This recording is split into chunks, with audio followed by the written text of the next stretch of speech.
Good day, everyone. Thank you for joining me. My name is Jennifer Smith, and I am the National Warning Preparedness Meteorologist with Environment and Climate Change Canada.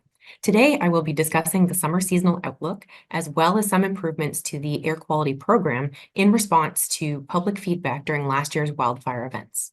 Let's begin by talking about seasonal forecasting. Next slide, please. Seasonal forecasts use climate models to predict what temperature and precipitation might look like in the coming seasons, like a 3-month snapshot into the future. These forecasts are a little bit different from a weather forecast because they account for the larger global climate system, such as ocean and atmospheric circulations. These types of forecasts are presented as a probability relative to climatological norms. So for example, today we will be looking at what the temperature and precipitation might look like this summer relative to a typical summer season. One last detail to keep in mind is that there is a distinction between weather and climate, and that distinction is time scale. So what the atmosphere does day to day is weather. It's what we live, it's what we experience, while climate is the average weather conditions over a 30-year period or longer. Some might say climate is what you expect, while weather is what you get. With all of that in mind, let's take a look at our temperature story. Next slide, please. Okay. The intent here is to provide some context by looking back at the recent spring season, pictured on the left, as well as last year, all 4 seasons together on the right. During the spring season, warmer than normal average temperatures were observed from the Great Lakes, across Ontario, Quebec, into Labrador, as well as across the north. However, near normal temperatures were observed in southern BC, the southern prairies, and northwestern Ontario. Although looking at the entire year as a whole, there is an overwhelming signal of above normal temperatures observed across Canada, particularly in the north. So the long-term trend has been warm. Now let's take a look at what the summer forecast shows. Next slide, please. Okay. The red on the map here, mainly over the eastern half of Canada and the north, indicates there is a high probability of above normal average temperatures for the summer season. It's important to note that this chart does not indicate by how much temperatures are expected to be above normal, nor by how continuous those temperatures might be. Daily weather will vary. Expect heat waves, cool spells, and all the fluctuations that summer weather brings. Those events added up over the course of the June, July, August season make that summer season story. And in this case, one that is predicted to be above seasonal compared to what is climatologically normal. The orange that you can see over the prairies indicates above normal temperatures are forecast, but the probability is not as high as it is out east. While the purple and blue over coastal BC, as well as the Yukon, are suggesting near normal or below normal average temperatures for the season. It doesn't mean that those parts of Canada won't experience warm spells, but when evaluating the season on a whole, the net temperature might not be above what is climatologically normal. Let's move along and look at the precipitation forecast. Next slide, please. Okay. Again, here we have 2 graphics presented. So on the left-hand side, you have the spring season, so the March, April, May for 2024. And on the right-hand side, you have looking back over the course of 1 year, so all 4 seasons together. Over the course of the spring season, several storms occurred in March and April over the central and eastern prairies, as well as Ontario and Quebec, and out to Labrador, which provided temporary relief in those regions, but it wasn't enough to alleviate the long-term deficit Canada-wide when looking at the year as a whole. The area identified by a black outline over northern BC, northern Alberta, and the Northwest Territories has observed well below seasonal precipitation continuously from season to season. So with that in mind, let's look ahead to the precipitation forecast. Next slide, please. Okay. While there is a subtle signal of below normal precipitation totals across central Canada, it is pretty spotty looking. And similarly with the patches of green, mainly seen over southern coastal BC, that indicate a marginal prediction of above average precipitation. The main feature to notice is how much white there is on the map.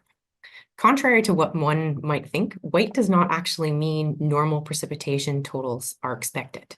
It means that the climate models were not able to make reliable predictions in those regions.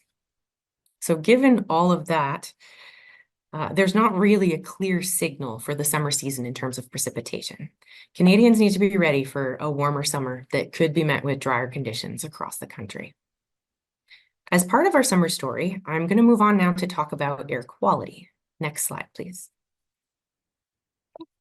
Environment and Climate Change Canada has an Air Quality Health Index, or AQHI, which is a scale designed to help people understand what the quality of air around them means for their health.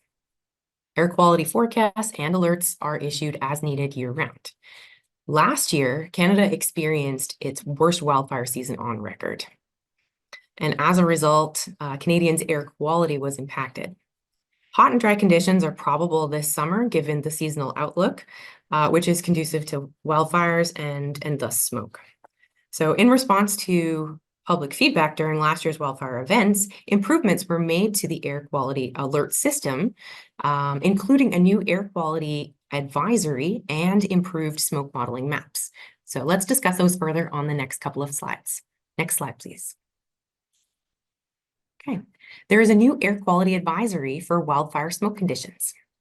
It is issued to notify the public when the Air Quality Health Index is above 10 due to wildfire smoke.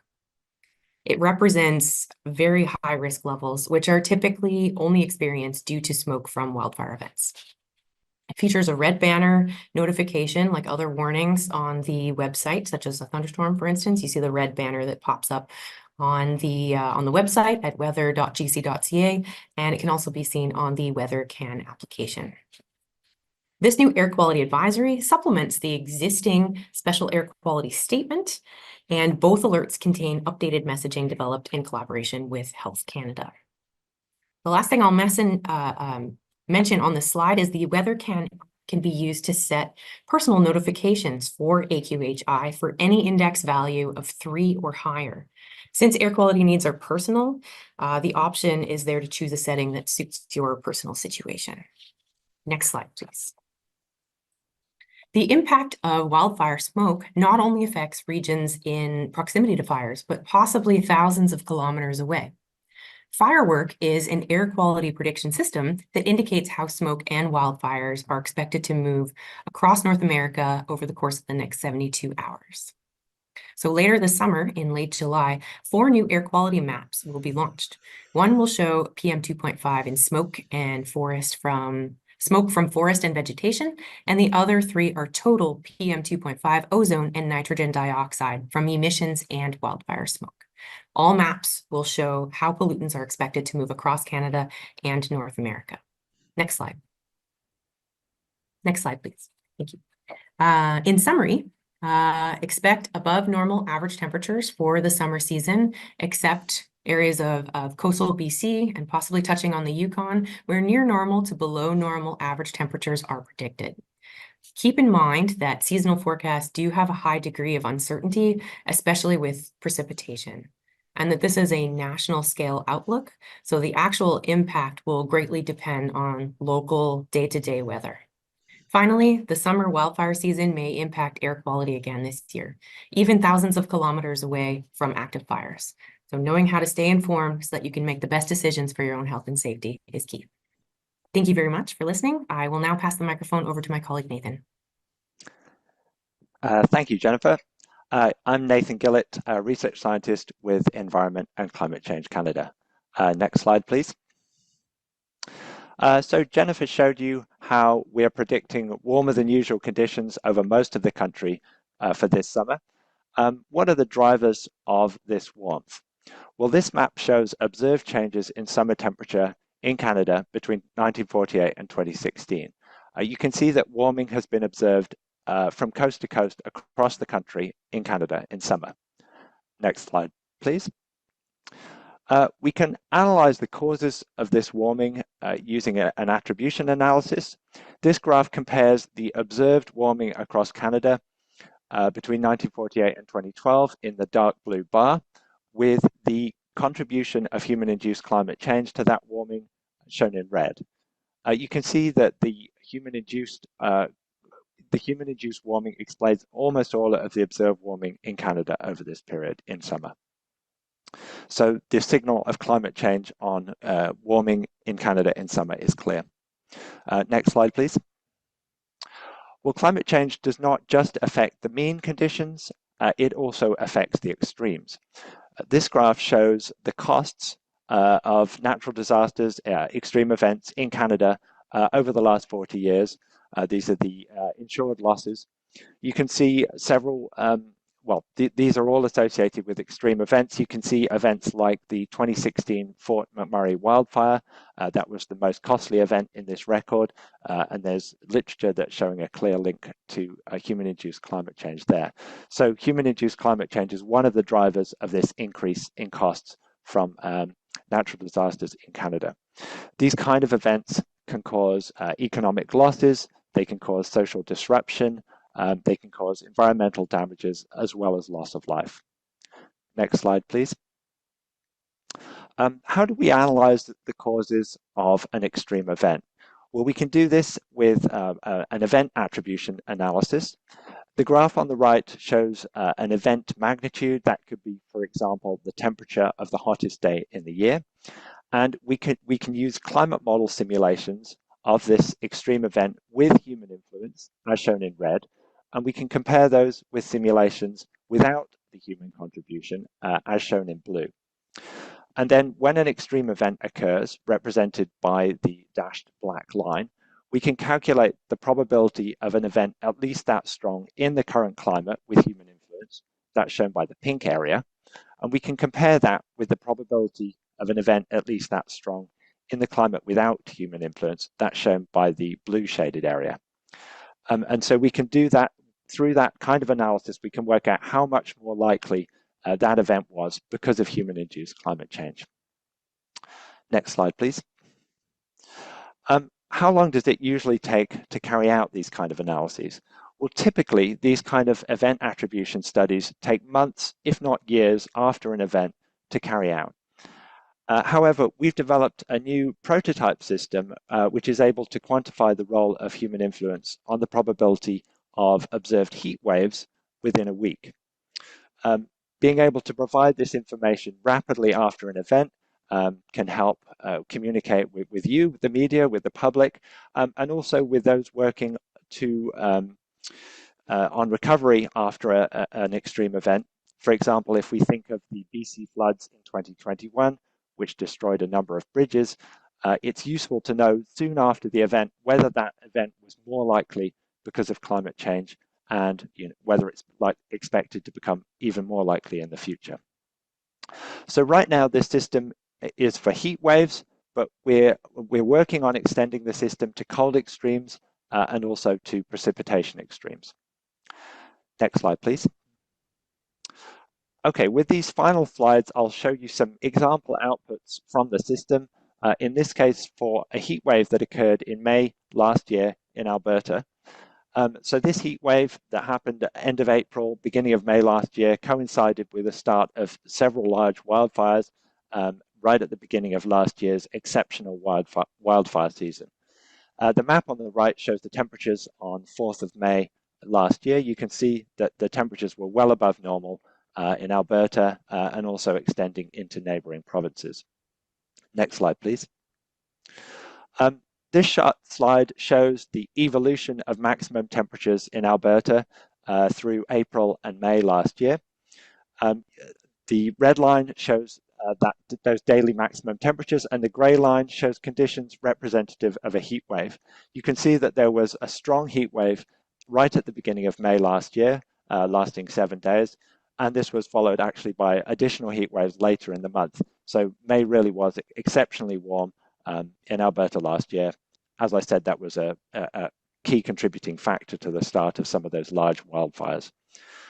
Next slide, please. Was this event affected by human-induced climate change? Well, this slide shows the results of our rapid event attribution system. The graph on the left shows, similar to the one I showed you before, it shows the maximum temperature anomaly in Alberta, in blue in the pre-industrial climate, and in red in the current climate.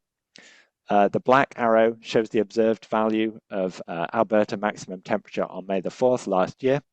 And we can compare the areas under the red curve with the area under the blue curve and conclude that the event was much more likely because of human influence on the climate.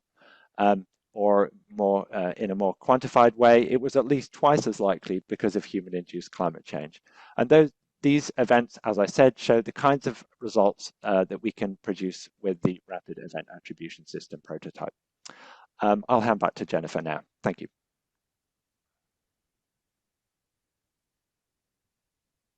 Next slide, please. To access the latest weather information, watches, warnings, advisories, we invite you to download the WeatherCan app. Visit us on our website at canada.gc.ca/weather. Follow us on social media, phone in to Hello Weather, or tune into Weather Radio. So thank you very much for joining us today, and have a great day. We will now be moving on to the French portion of the presentation. English media, please remain on the line for the question period that will follow. The French presentation will be beginning momentarily. We are in the process of switching to the French live stream. Nous allons maintenant passer à la présentation en français. Il y aura ensuite une période de questions. La présentation débutera bientôt. Nous sommes en train de passer à la diffusion en direct en français.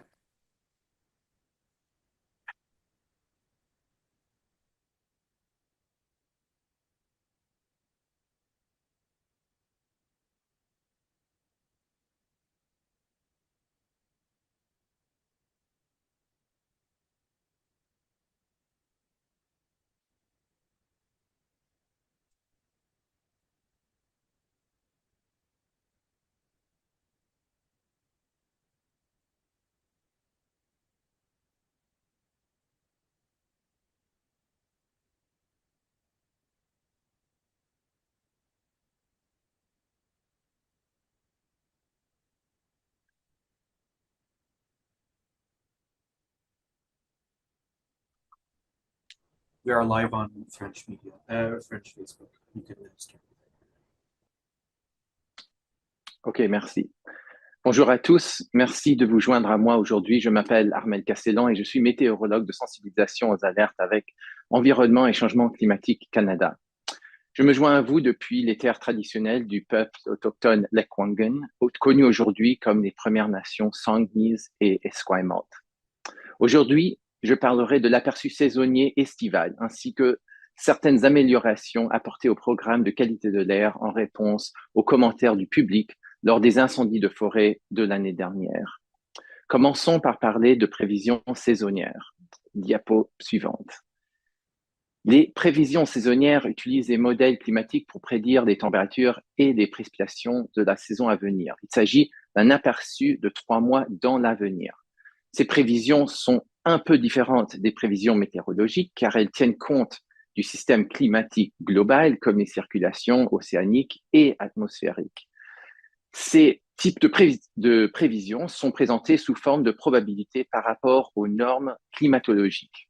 Ainsi, par exemple, nous examinerons aujourd'hui ce que pourraient être les températures et les précipitations cet été par rapport à une saison estivale typique. En dernier détail à garder à l'esprit est qu'il existe une distinction entre la météo et le climat. Il s'agit de l'échelle de temps. Ce que l'atmosphère fait aujourd'hui, au jour le jour, c'est la météo, le temps qui fait, ce que nous vivons et ressentons. Le climat, dans ce contexte, est la moyenne des conditions météorologiques sur une période de 30 ans. Certains diraient que le climat, c'est ce à quoi on s'attend, tandis que le temps, c'est ce que l'on obtient.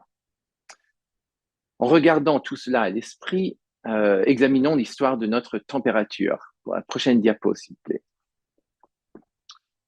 Ok, l'intention ici est de fournir un contexte en regardant la récente saison printanière illustrée à gauche, ainsi que l'année dernière, les 4 saisons à droite. Au cours du printemps, des températures moyennes plus chaudes que la normale ont été observées depuis les Grands Lacs jusqu'au littoral atlantique et une majorité du nord canadien. Les températures moyennes proches de la norme ont été observées dans le sud de la Colombie-Britannique, le sud des prairies et le nord-ouest de l'Ontario. Cependant, si l'on considère l'ensemble de l'année, on constate un signal massif de température supérieure à la normale partout au Canada, particulièrement dans le nord. La tendance à long terme est au-dessus des normes climatiques.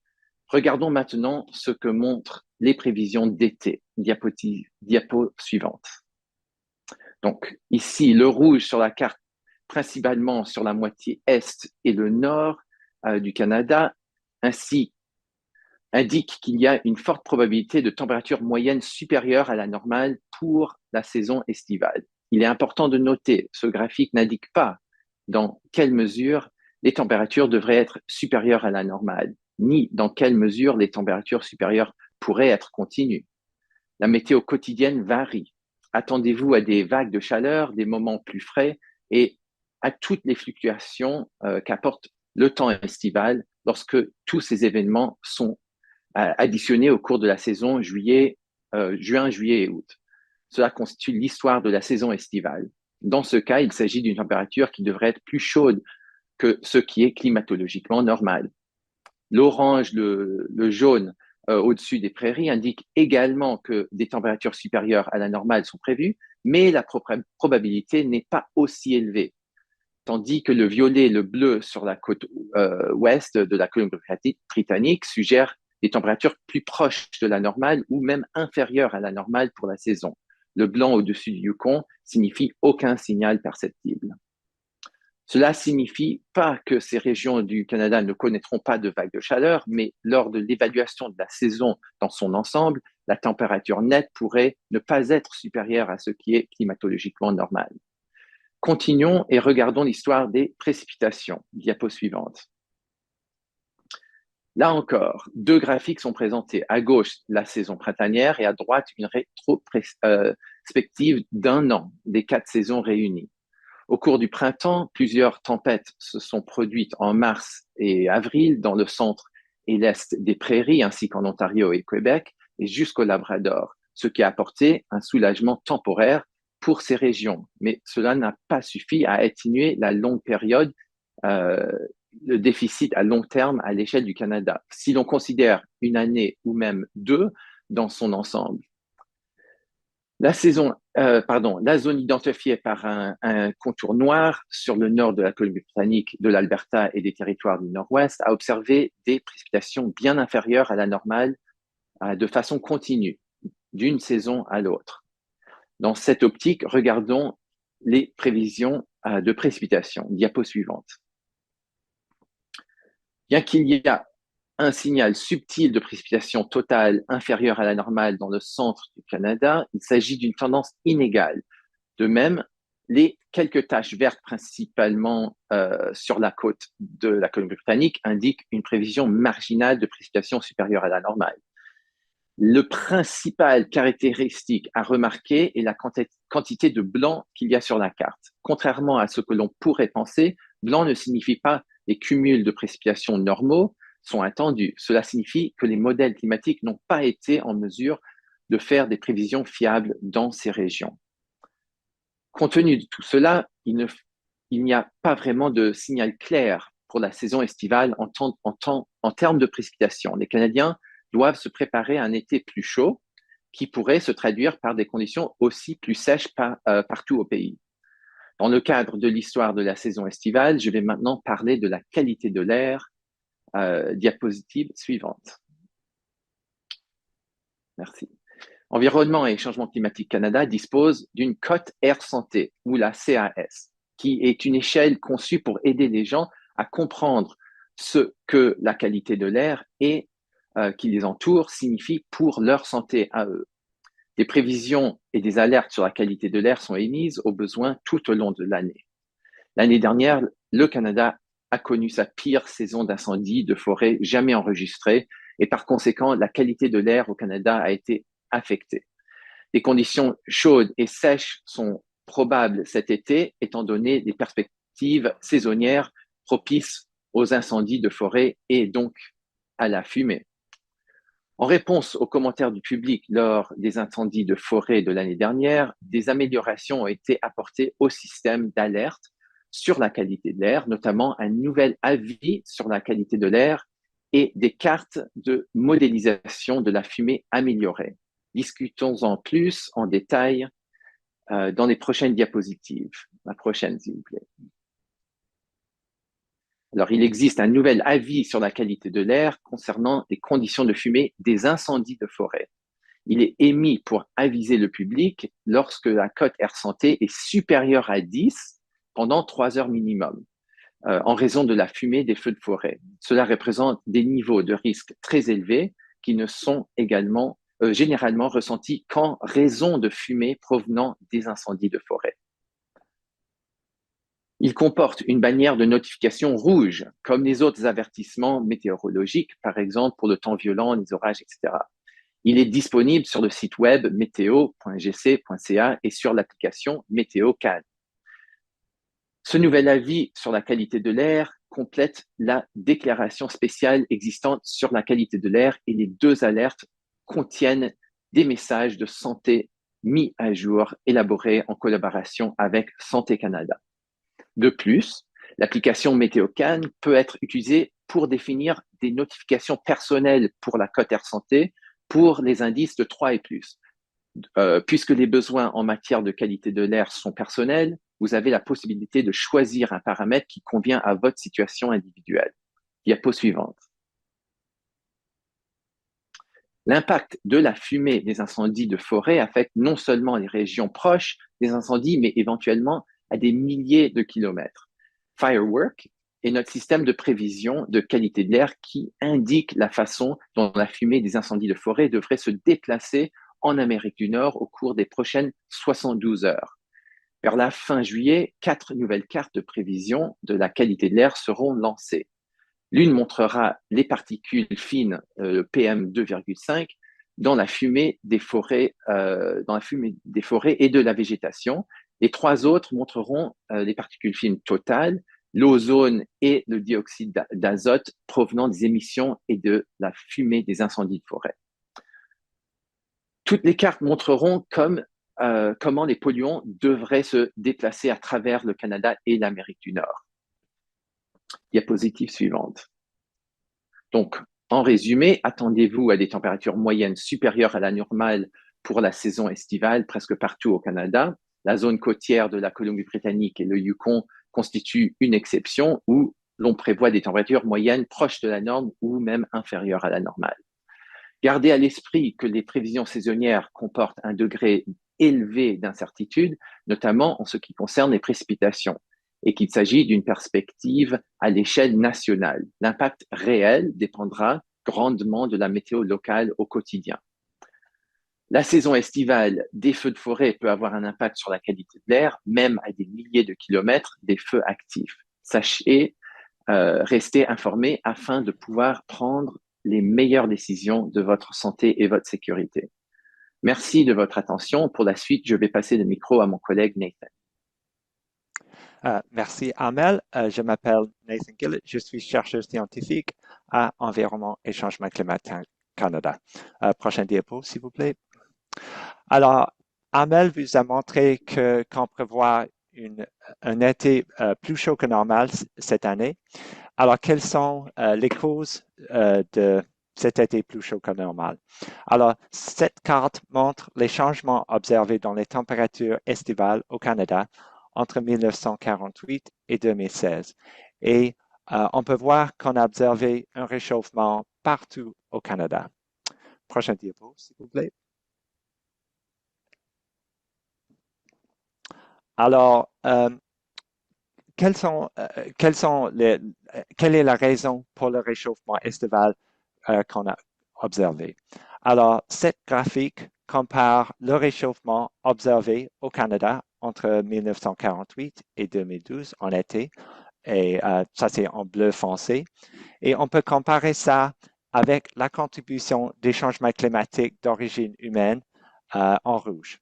Et on peut voir que le changement climatique d'origine humaine explique presque tout le réchauffement observé au Canada en été. Alors, c'est clair que le changement climatique a causé un réchauffement au Canada en été. Prochaine diapo, s'il vous plaît. Alors, le changement climatique n'affecte pas seulement les conditions moyennes, mais ça affecte aussi les événements extrêmes. Et ce graphique montre les coûts associés aux sinistres catastrophiques au Canada pendant les dernières 40 années. On peut voir que ces coûts ont augmenté pendant cette période. On peut voir par exemple en 2016 les coûts très hauts associés aux feux de forêt à Fort McMurray. Alors, les changements climatiques sont une des causes de cette augmentation. Et ce genre d'événement peut causer des pertes économiques, des impacts sociaux, des dommages environnementaux et des pertes de vie. Prochaine diapo, s'il vous plaît. Alors, comment est-ce qu'on peut analyser des événements extrêmes? Alors, cette graphique montre l'ampleur d'un événement. Alors, par exemple, la température de la journée la plus chaude de l'année. Et on utilise des simulations de modèles climatiques de cet événement avec l'influence humaine en rouge. Et on peut comparer ces simulations avec les simulations sans influence humaine en bleu.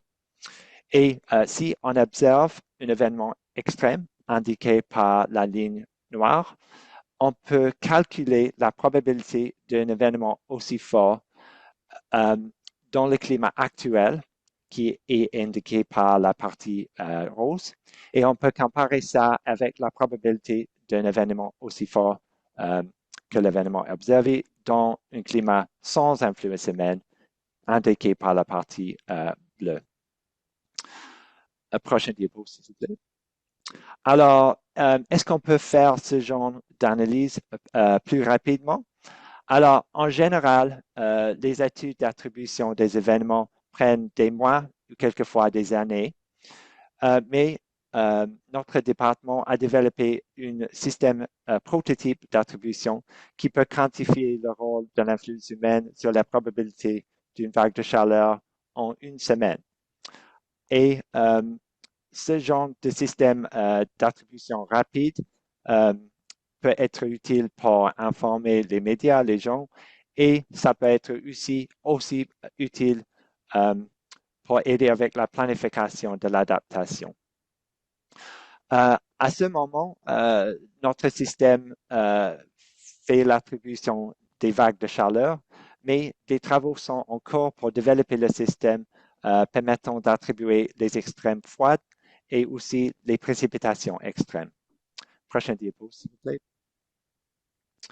Alors, maintenant, je vais vous montrer des résultats exemples de ce système. Et ces résultats sont pour une vague de chaleur qui a eu lieu en mai 2023 en Alberta. Et cette vague de chaleur a coïncidé avec le déclenchement de plusieurs grands incendies de forêt. Et c'était au début de la saison extrême des feux de forêt l'année dernière. Alors, la carte à droite montre la température quotidienne maximale pour le 4 mai l'année dernière. On peut voir les températures beaucoup au-dessus de la normale en Alberta et même dans les autres provinces à côté d'Alberta. Prochaine diapo, s'il vous plaît. Alors, cette graphique montre les variations de la température maximale quotidienne en Alberta en rouge et la ligne grise indique les conditions associées à une vague de chaleur. On peut voir qu'il y a eu une vague de chaleur au début de mai qui était assez fort et qui a duré 7 jours.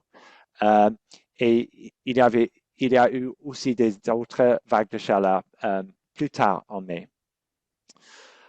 Prochaine diapo, s'il vous plaît. Alors, est-ce que cette vague de chaleur était plus probable à cause de l'influence humaine? Alors, ce diapo montre les résultats de notre système d'attribution. La graphique à gauche montre les anomalies de température maximale dans le climat pré-industriel en bleu. Alors, ça, c'est le climat sans influence humaine. Et on peut comparer ça avec des simulations du climat actuel, alors le climat avec l'influence humaine en rouge. Et on peut voir que les événements plus forts que la valeur observée, alors la température observée le 4 mai 2023, ces événements sont plus probables dans le climat actuel que dans le climat pré-industriel. Alors, on peut comparer l'air sous la ligne rouge avec l'air sous la ligne bleue.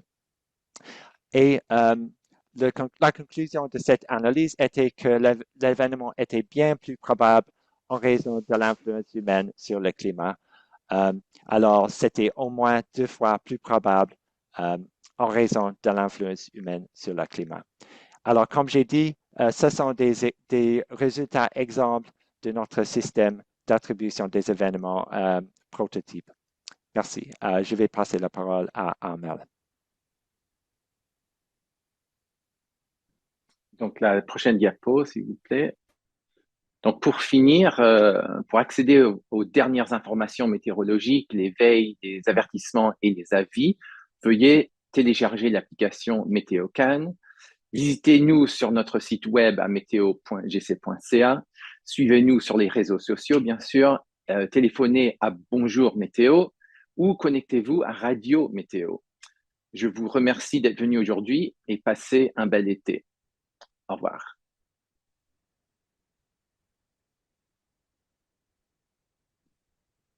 The question period will begin momentarily. Please remain on the line. La période de questions débutera bientôt. Veuillez rester en ligne.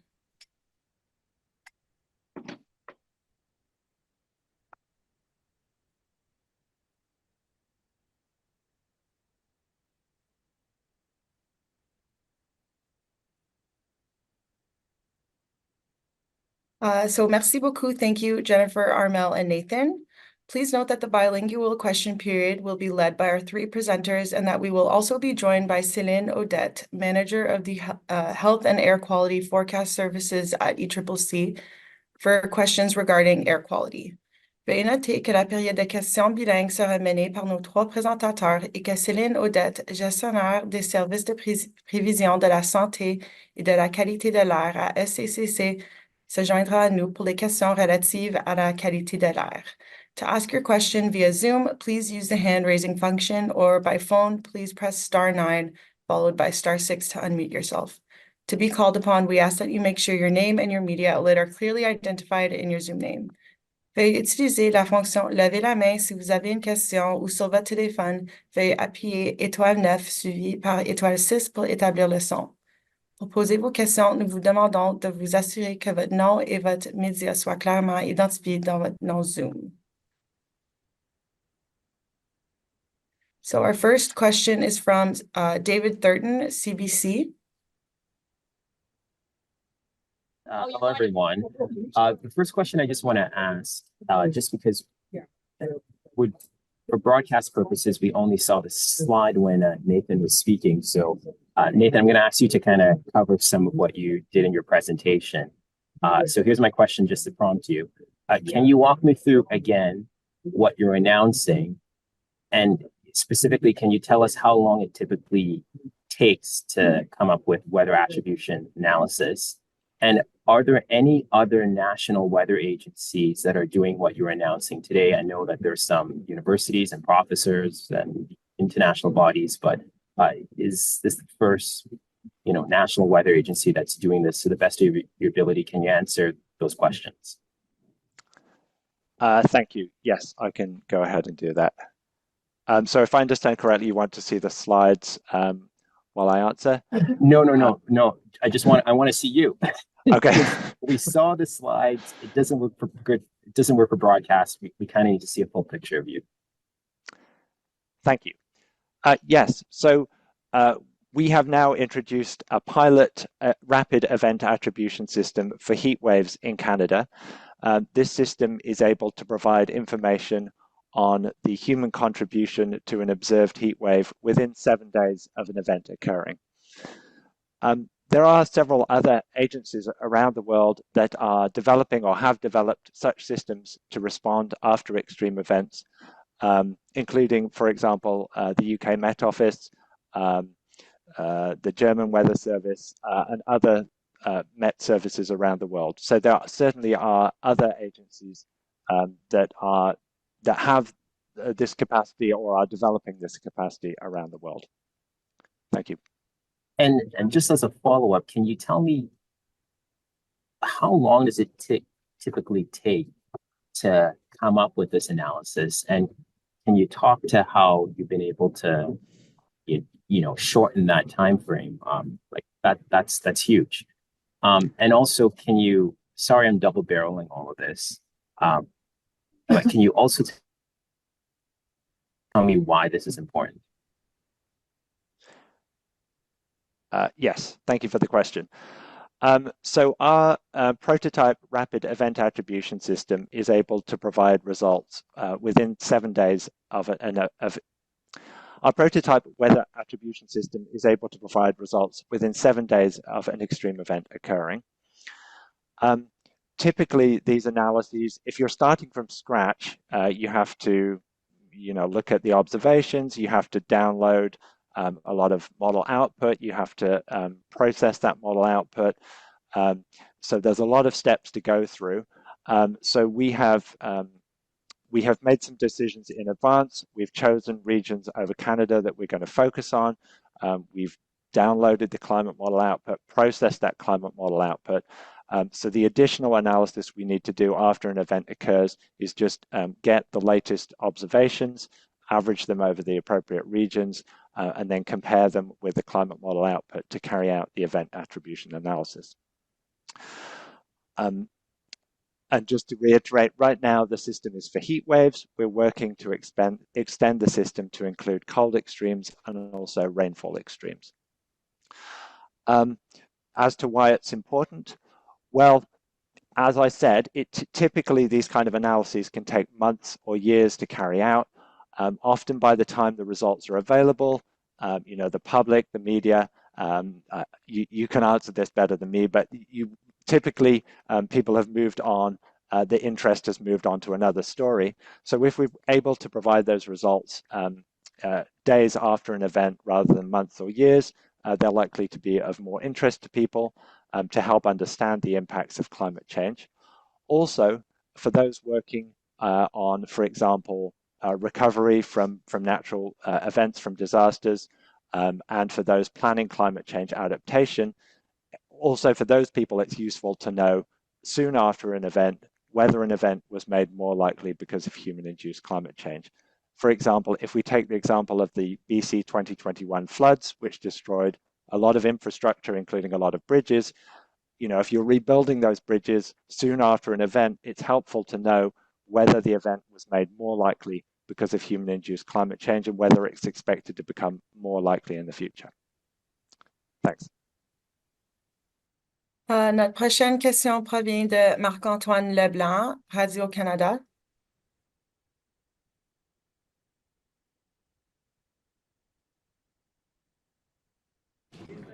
Oui, bonjour. Moi, ma question, en fait, je voulais savoir si est-ce qu'on s'attend encore à une sécheresse prolongée, là, comme on s'attendait dans certains secteurs de l'Ouest canadien? Oh, merci pour la question, Marc-Antoine. Comme on a démontré dans nos prévisions de précipitations, surtout à l'échelle saisonnière, c'est très difficile d'avoir un signal très robuste. C'est-à-dire, on peut vraiment voir les précipitations à l'échelle d'une semaine, quelquefois 2 semaines, surtout si c'est un signal de crête, de sécheresse elle-même. Mais au-delà de voir 10 jours, ça commence à être très flou. Et c'est pour ça que notre prévision démontre très peu d'indices. Il y avait beaucoup de blanc sur la carte et ça, c'est très normal. On regarde aussi les résultats des autres organismes météorologiques internationaux et on voit très semblablement la physique n'est pas là pour aller voir dans le chaos de l'atmosphère au-delà d'une semaine ou deux. Donc, très difficile à dire, mais comme on a vu avec les températures potentiellement plus élevées, avec une haute probabilité, cela engendre aussi beaucoup d'évaporation, évapotranspiration dans des végétaux et à travers une énorme partie du Canada. Et donc, avec ces deux choses, il faut s'attendre à ce que le bilan hydrologique, météorologique de précipitations soit probablement plus faible. Et un peu comme mon collègue l'avait fait, mon collègue de CBC l'avait fait justement, je vais en profiter pour savoir complètement à l'écran.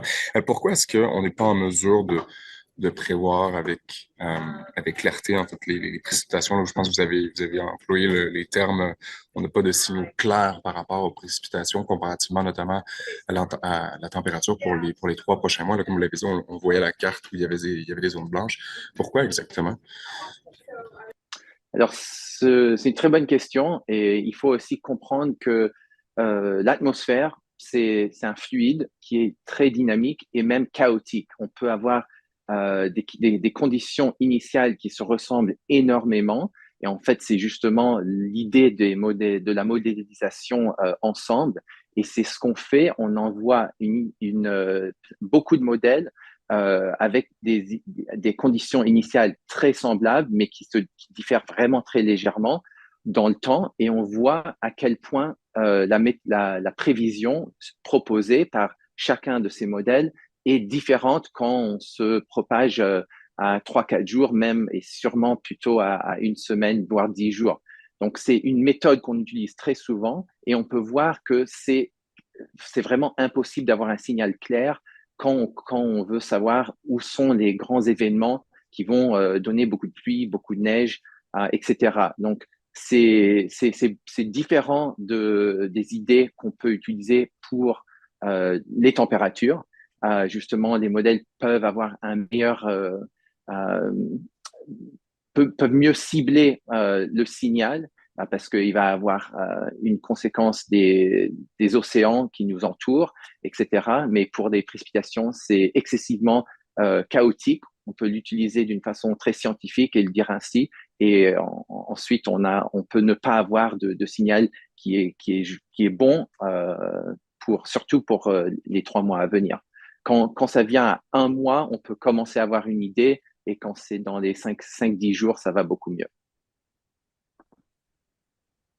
Our next question is from Tyson Feder, CTV News.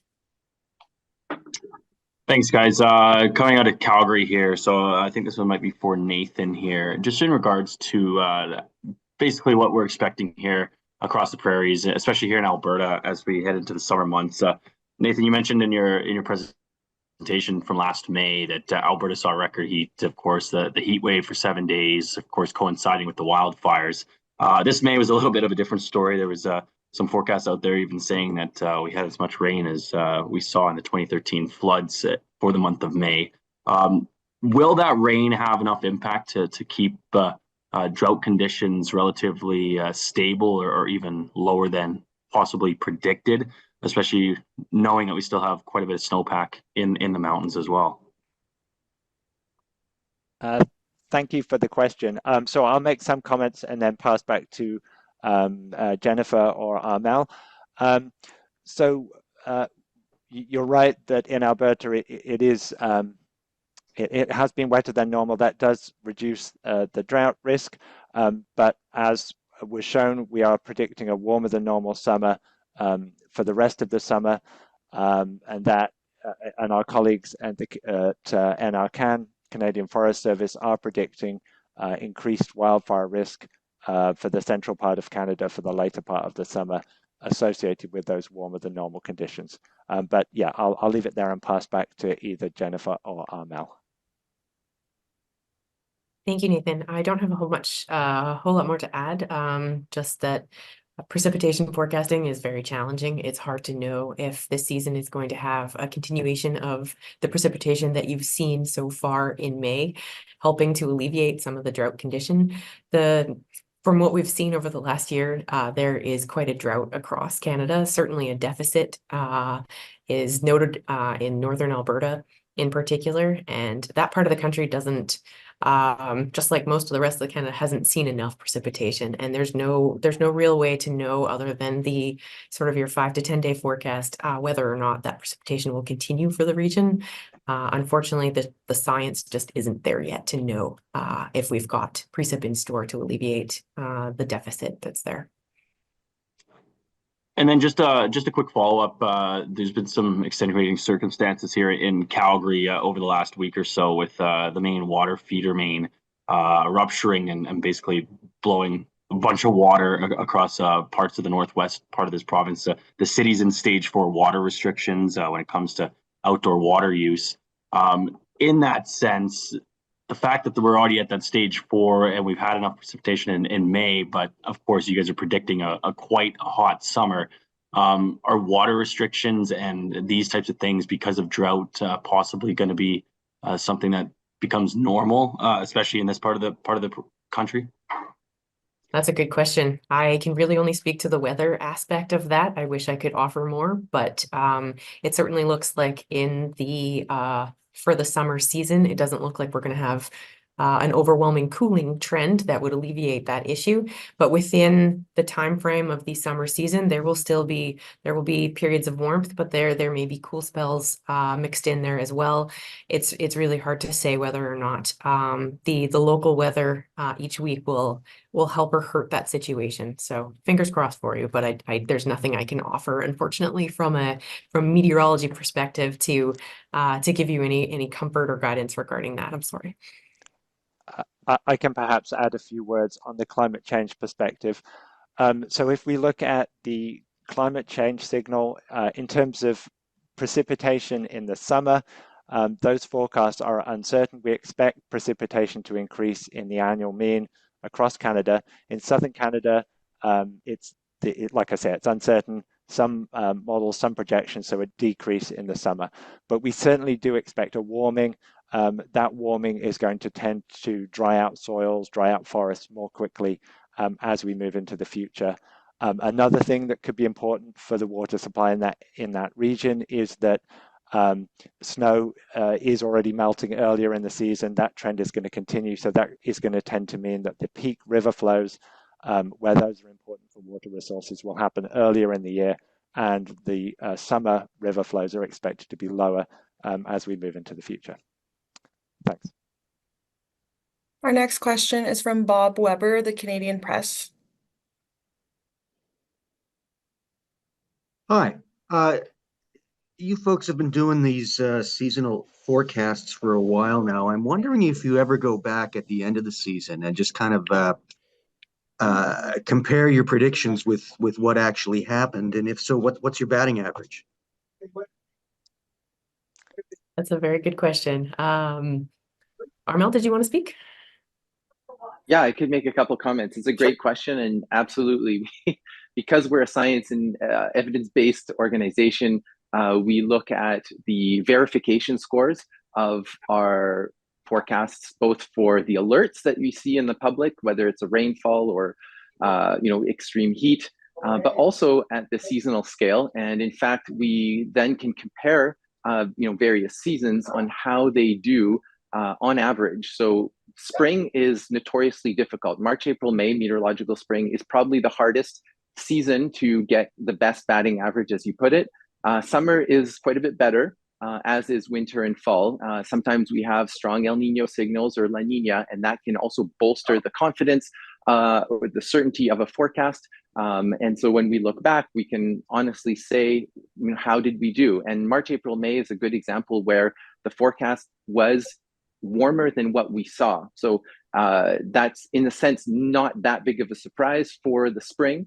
That happens. And of course, we then look forward and hope to do better. And in fact, we have a lot of international models to kind of corroborate our output here in Canada with Environment and Climate Change Canada. And those are also showing very high probabilities of the same scenario, more nuanced in the very west on the west coast, as we demonstrated, but much more clear of a signal as you get further east into the prairies and Ontario, Quebec, and the Atlantic in the north. Follow up then. you've said several times that precipitation is harder to predict using climate models, and I've heard that from other climatologists as well. Why is precipitation harder to predict? That's a very good question. There's a lot of physics and math that go into that answer, but essentially you're looking at you're trying to figure out where there's going to be drops of rain in a chaotic fluid that is the atmosphere. It's almost like if imagine having a cup of coffee and adding a splash of milk to it. Trying to figure out where that milk is going to go, what pattern it's going to make, would be like trying to figure out where any amount of precipitation might develop. So it's pretty complicated math and physics to figure that out. And it's the science is there, but the ability to measure what's happening in the atmosphere everywhere at all times is not. And so we don't have enough information to be able to feed into a model to create a story for how the weather might or how the precipitation might unfold. So there's a lot of error in a forecast like that, which makes it unreliable in the longer term relative to other features that we can forecast. Temperature is a little bit easier to forecast. Not saying it's easy, but it is easier relative to precipitation. Maybe I'll jump in and add a few more words. Just to come back as well on your first question and to add to what Armel and Jennifer said. We run the seasonal forecasting system back as far as 1950, and so not just the last few seasons, but we run for a long period. And then, calculate the confidence or the skill of the system for reproducing conditions over Canada over various lags. And that information actually you will find on the weather.gc.ca website alongside the forecast, the skill of the system. To add to what Jennifer just said, another reason that temperature is easier to predict than precipitation is, well, it's more strongly tied to variations in sea surface temperature, which are themselves easier to predict. For example, there's a clearer signal of El Nino, La Nina in temperature over Canada than there is for precipitation. That's one example. Thanks. Notre prochaine question nous provient de Pierre Saint-Arnaud, La Presse canadienne. Oui, bonjour. C'est des questions qui sont un peu plus d'ordre général. Je suis un peu intrigué par le fait que le réchauffement semble plus intense, et ça, c'est assez systématique, que ce soit à long terme ou à court terme, dans le Grand Nord. Est-ce que vous pouvez nous expliquer qu'est-ce qui explique ça exactement? C'est probablement une question pour M. Castelli. Oui. Oui, vas-y. Merci pour merci pour la question. Oui, c'est vrai que en particulier en hiver, le réchauffement qu'on a observé, c'est plus fort dans le nord, et aussi le réchauffement qu'on prévoit, c'est aussi plus fort dans le nord, en particulier en hiver. Et alors, il y a plusieurs mécanismes qui contribuent à ça.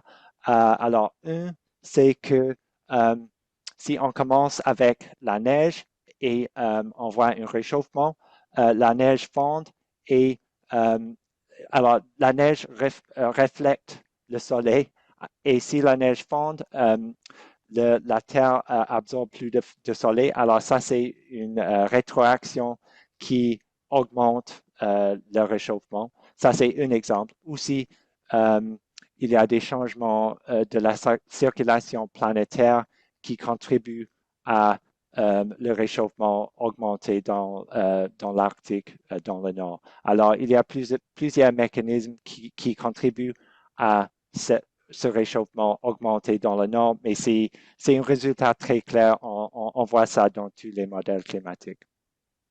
OK. Ma deuxième question, porte sur le fait que, par exemple, vous revenez constamment sur le fait que beaucoup du réchauffement, le changement climatique d'origine humaine, vous êtes certainement bien au courant là, des négationnistes du climat. J'aimerais savoir, c'est quoi votre base pour affirmer que ce réchauffement-là est d'origine humaine par opposition à toutes sortes d'autres possibilités? Merci, c'est une bonne question. Alors, c'est basé sur plusieurs études, publiées, des études d'attribution. Et dans ces études, on compare le réchauffement observé avec les simulations, avec l'influence humaine et les simulations sans influence humaine. Et les modèles climatiques sans influence humaine, il y a toujours de la variabilité dans le climat. Alors, il y a quelques années plus chaud, quelques années plus froid, mais on ne voit pas ces simulations sans influence humaine ne peuvent pas expliquer le réchauffement observé au Canada aussi, si c'est le même résultat pour le monde entier. Oui, c'est assez clair et c'est basé sur plusieurs études d'attribution publiées dans les journaux. Merci. Our next question is from Benjamin Shingler, CBC. Hi, thanks. My question is, well, just first a simple one, which is the rapid attribution studies that are coming. Where will they be posted, and when do you expect to start posting them? Thank you. Thank you. Yeah, that's a good question. So at the moment, as I've said, it's a prototype attribution system. We are running the system. We're ready to provide results in a reactive capacity after an event occurs, in response to requests from within government or from outside and from the media. That is something that we're certainly considering for the future. We don't have an exact timeline for that yet, but that is something that we are planning to do in the future. Thanks. Okay, and where would it be posted then? Is it going to be just on your website, or is there, because I remember in the past there was even, I think, a website specifically for this purpose, but I didn't see much progress on the actual website. Yeah, okay, thanks for the question. So there is a new site actually on rapid event attribution within our department that's just gone up that describes the system, that describes event attribution. So we can look at publishing results from the system directly on that site in the future. As I said, we don't have an exact timeline for that at the moment. Our next question is from Nicole Mortillaro, CBC News. Hi there. I'm wondering, what has the El Nino Southern Oscillation played? What role has it played in this forecast, especially since we're transitioning to the neutral phase?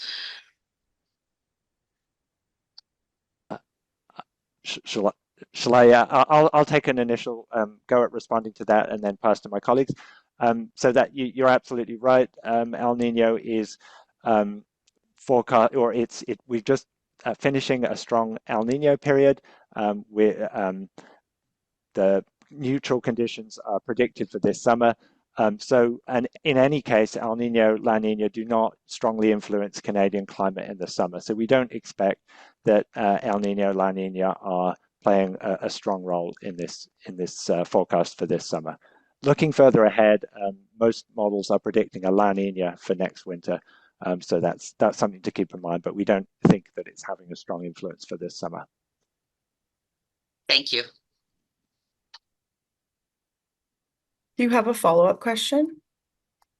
No, I'm good. Perfect. Thank you. Perfect. So our next question is from Kate Allen, Toronto Star. Hi, thanks for taking my question. You actually just answered, I think, part of my question, but I'm curious about the very high confidence levels that this summer will be above average temperature across a lot of the country. I'm curious what factors are making you so confident. What's pushing those confidence levels up? I was going to ask about ENSO as well, but I'm curious what other factors are raising that confidence level so high. Nathan, do you want to take this one? Sure. Okay. I'll try to answer that. So that's a very good question. So the base period against which these forecasts are made is 1991 to 2020. And so the center of that base period is almost 20 years ago now. So with the climate change that we're experiencing, we do expect that relative to that base period, we're going to predict more warm years than cool ones. So that is definitely one of the drivers of that warmth that we're predicting this summer. I actually asked that question that you just asked me to our lead scientist who develops the CANSEP system, and that was basically his answer. The climate change signal is one of the key drivers. Variations in sea surface temperature, around the country will also contribute. So, yeah, I think that's about as detailed an answer as I can give you at the moment. The climate change signal is a key driver. Other sea surface temperature variations will also contribute. Great, thank you. If I could ask a follow-up also of Nathan. You mentioned in passing that this rapid event attribution is sort of set up for some areas of the country, if I think I heard you right, and I'm curious what areas those are. Thanks. It's set up for the entire country.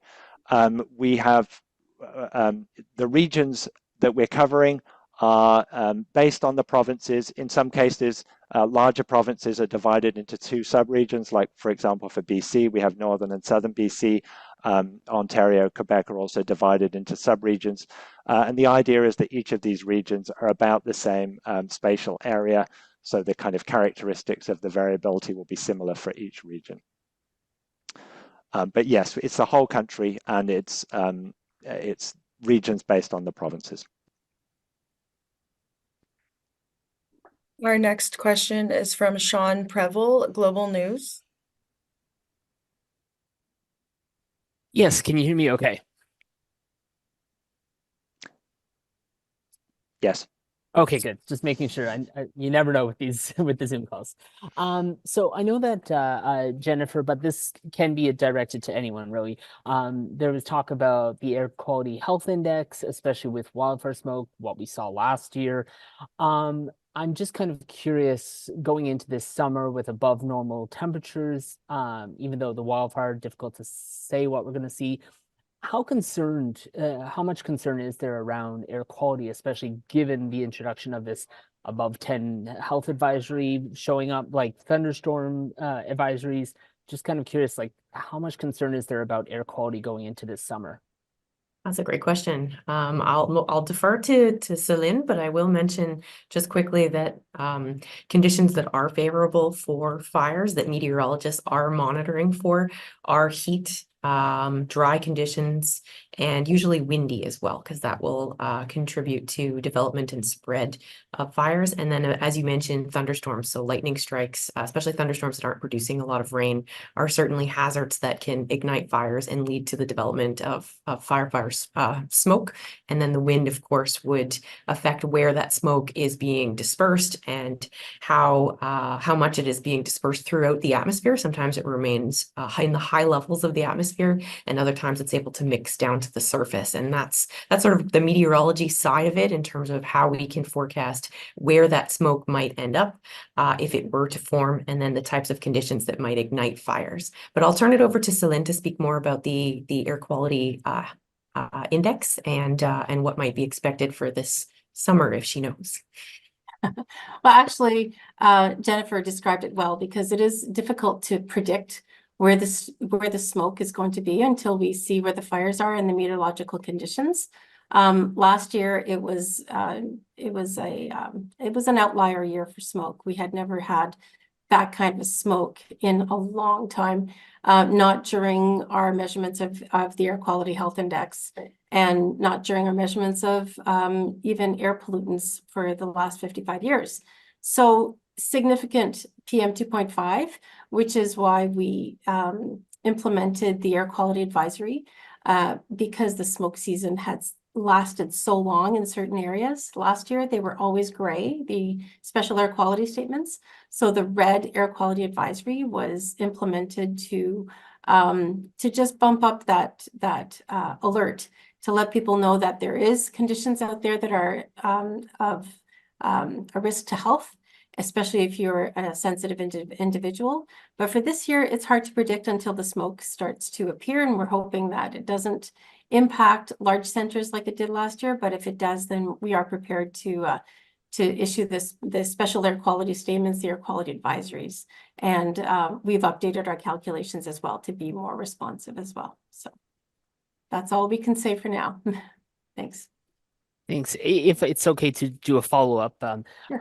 The other question I just have, again, for anyone who wants to answer, I'm just curious, in addition to the wildfire smoke, though, given the heat can have impact, you know, is there any other concerns about air quality going into this summer outside of wildfire smoke, just because summer we see the heat risk, we see sometimes the air quality itself can be, people feel like a weight on their chest.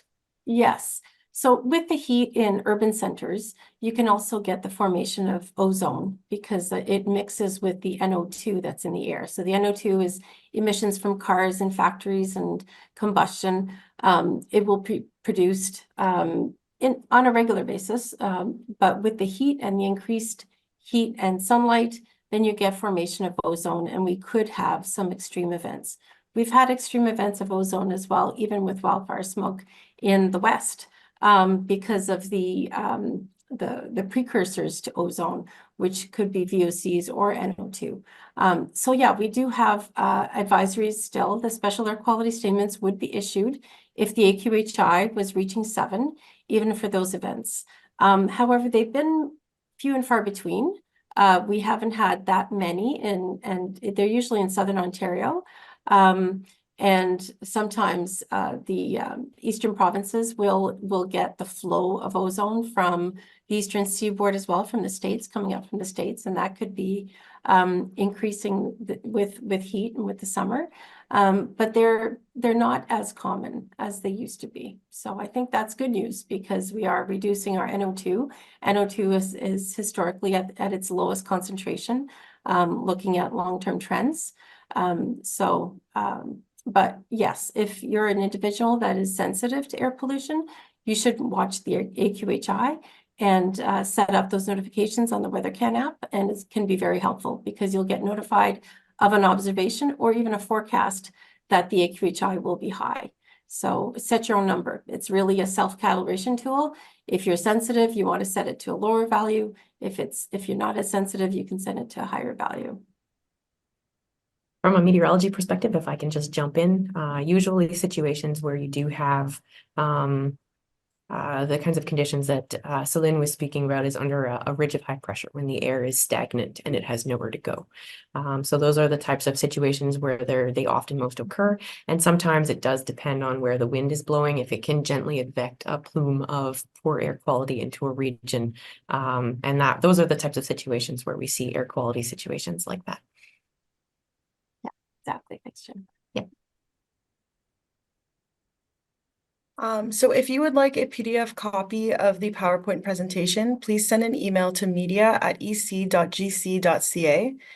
Si vous souhaitez obtenir une copie PDF de la présentation PowerPoint, veuillez envoyer un courriel à media@ec.gc.ca.